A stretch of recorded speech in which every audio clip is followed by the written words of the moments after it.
السلام علیکم ورحمۃ اللہ وبرکاتہ۔ امید ہے آپ سب خیر و عافیت سے ہوں گے، صحت اور ایمان کی بہترین حالت میں ہوں گے۔ نون ساکن و تنوین کے احکام میں آج کا ہمارا ٹاپک ہے اخفا۔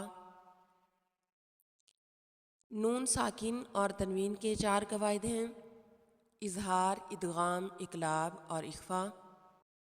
ٹوٹل حروف ہجا 29 ہیں، جن میں سے 6 حروف اظہار کے ہیں۔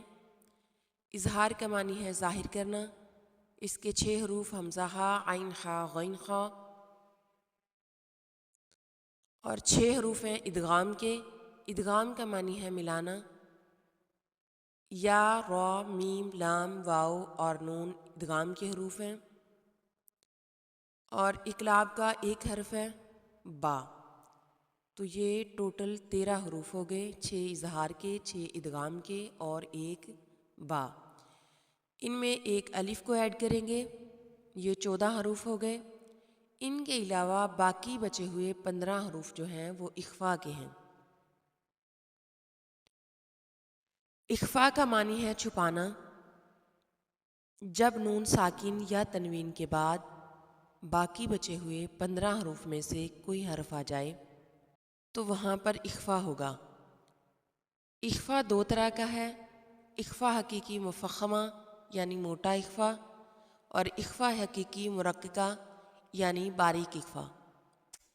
جب نون ساکن یا تنوین کے بعد باقی بچے ہوئے 15 حروف یعنی تا، ثا، جیم، دال، ذال، زا، سین، شین، صاد، ضاد، طا، ظا، فا، قاف، کاف، ان میں سے کوئی حرف آئے تو وہاں پر اخفا ہوگا۔ اخفا 2 طرح کا ہے: اخفا حقیقی مفخمہ یعنی موٹا اخفا، جب نون ساکن یا تنوین کے بعد باقی بچے ہوئے 15 حروف میں سے حروف استفعال یعنی باریک پڑھے جانے والے حروف میں سے کوئی حرف آئے تو وہاں پر باریک اخفا ہوگا۔ جب نون ساکن یا تنوین کے بعد باقی بچے ہوئے 15 حروف میں سے حروف استعلاء یعنی حروف مستعلیہ موٹے پڑھے جانے والے حروف میں سے کوئی حرف آ جائے تو وہاں اخفا حقیقی مفخمہ ہوگا یعنی موٹا اخفا ہوگا۔ اخفا حقیقی مرققہ کرتے ہوئے آپ کے ہونٹ پھیل جائیں گے اور منہ کے اندر بالکل بھی سرکل نہیں ہوگا، جیسے انتم، انثیٰ، زنجبیلا، جند۔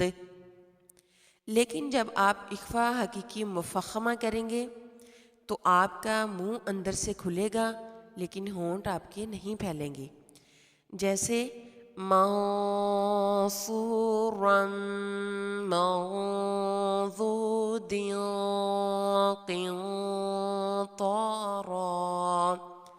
قنطارا، ننظر۔ آئیے اخفا کی مزید مشق کرتے ہیں۔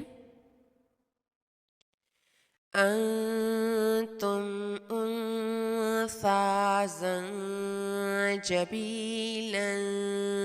جند، منذر، منزلا، انسان، منشورا، منصورا، منضود، قنطارا، ننظر، منفطر، منقلبا، أنكاثا، منتاب۔ سبحانك اللهم وبحمدك نشهد أن لا إله إلا أنت نستغفرك ونتوب إليك۔ السلام علیکم ورحمۃ اللہ وبرکاتہ۔